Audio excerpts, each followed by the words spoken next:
నేలకు సారాన్ని అందించి పంటలు బాగా పండటానికి అవసరమయ్యేవి ఎరువులు.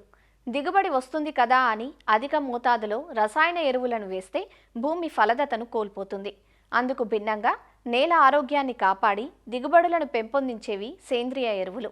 పశువుల ఎరువు, వానపాముల ఎరువు, ఘనజీవామృతం, కోళ్ల ఎరువు, పచ్చిరొట్టె ఎరువు, జీవన ఎరువులు వంటి అనేక రకాల సేంద్రియ ఎరువులను రైతులు లభ్యతను బట్టి, సౌలభ్యాన్ని బట్టి వాడుకోవచ్చు. వీటిలో పచ్చిరొట్టె ఎరువుల వాడకం రైతుకు సులువుగానే కాక తక్కువ ఖర్చుతో ఉపయోగించుకునే అవకాశం ఉంది. మరి ఎలాంటి పైర్లను పచ్చిరొట్టగా పెంచవచ్చు, పచ్చిరొట్ట పైర్ల వాడకం వల్ల కలిగే ప్రయోజనాలేంటి అనే వివరాలను మనకందిస్తున్నారు జగిత్యాల ప్రాంతీయ వ్యవసాయ పరిశోధనా స్థానం మృత్తికా విభాగం శాస్త్రవేత్త డాక్టర్ ఎన్ సాయినాథ్. ఈ యొక్క పచ్చిరొట్టె ఎరువులు అనగానే మనకు జనుము, జీలుగా, పెసర, పిల్లి పెసర కాకుండా ఈ యొక్క రోడ్లకు ఇరువైపులా ఉండే వేప, కానుగ, తంగెడు, నేల తంగెడు లాంటి లేత ఆకులను, లేత కొమ్మలను తీసుకొచ్చి కూడా నీళ్ళలో కలిదున్నట్లయితే కూడా భూసారం పెరుగుతుంది. మరి సేంద్రీయ కర్బనం కూడా పెంపొందించవచ్చు. మొదటగా మనం జనుము 12 కిలోలు ఎకరానికి అవసరం ఉంటుంది. ఇది నేలకు పచ్చిరొట్టె ఎరువులు మనకు 6 టన్నుల వరకు ఇవ్వగలుగుతుంది. ఇది ఏ నెలలోని కూడా వేసుకోవచ్చు జనుము. కానీ జనుము కొద్దిగా ముదిరినట్లయితే మనకు నీళ్ళు కలిదునడం కొద్దిగా కష్టమవుతుంది. కాబట్టి లేతగా ఉన్నప్పుడు అంటే ఈ 40 నుంచి 45 రోజులు లేదంటే 50 రోజుల మధ్యలో మనం నీళ్ళు కలిదున్నాలి. తర్వాత మనకు భూసారం కూడా పెంపొందించవచ్చు. తర్వాత జీలుగా మనకు ఎకరానికి 20 కిలోలు విత్తనం అవసరం ఉంటుంది. ఇది నేలకు 6 నుంచి 12 టన్నుల వరకు పచ్చిరొట్టె ఎరువులను ఇవ్వగలుగుతుంది. జీలుగను క్షార భూముల్లో కొద్దిగా చౌడున్న నేలలో వేసుకున్నట్లయితే కొద్దిగా లాభదాయకంగా ఉంటుంది.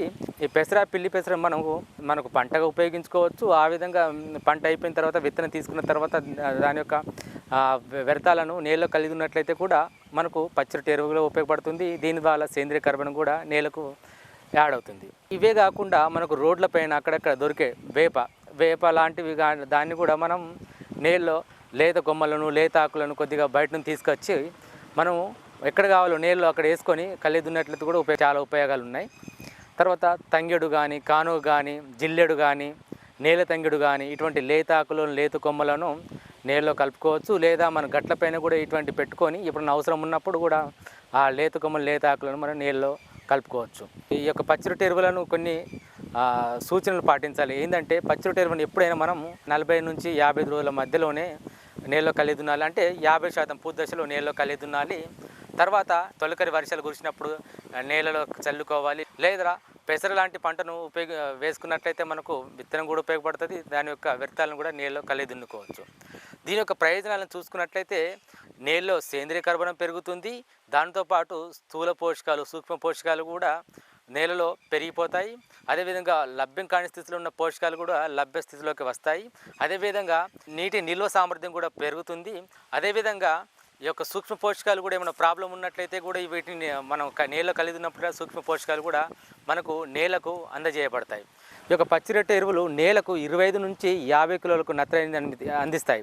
ఎందుకంటే ఇవి యొక్క కొన్ని జనుము కానీ, జీలుము కానీ గాలిలో ఉన్న నత్రజని సేకరించి బుడిపెలలో రూపంలో నేలకు అందిస్తాయి. కాబట్టి మనం యొక్క నత్రజని కూడా పెంచుకోవచ్చు. ఈ విధంగా 20 నుంచి 50 కిలోల వరకు నత్రజని నేలకు అందుతుంటే ఎంతో కొంత మనకు వేసుకునే బస్తాలు 3 బస్తాలు అనుకున్నప్పుడు ఒక బస్తాను తగ్గించుకొని మిగతా పంటలో వేసుకునే అవకాశం ఉంటుంది. కాబట్టి దీనివల్ల కొద్దిగా రసాయన ఎరువుల వాడకం కూడా తగ్గుతుంది. ఈ విధంగా రైతు సోదరులు పచ్చిరొట్టె ఎరువులను వేసుకున్నట్లయితే కొద్దిగా లాభాలతో పాటుగా నేల సారం కూడా పెరుగుతుంది.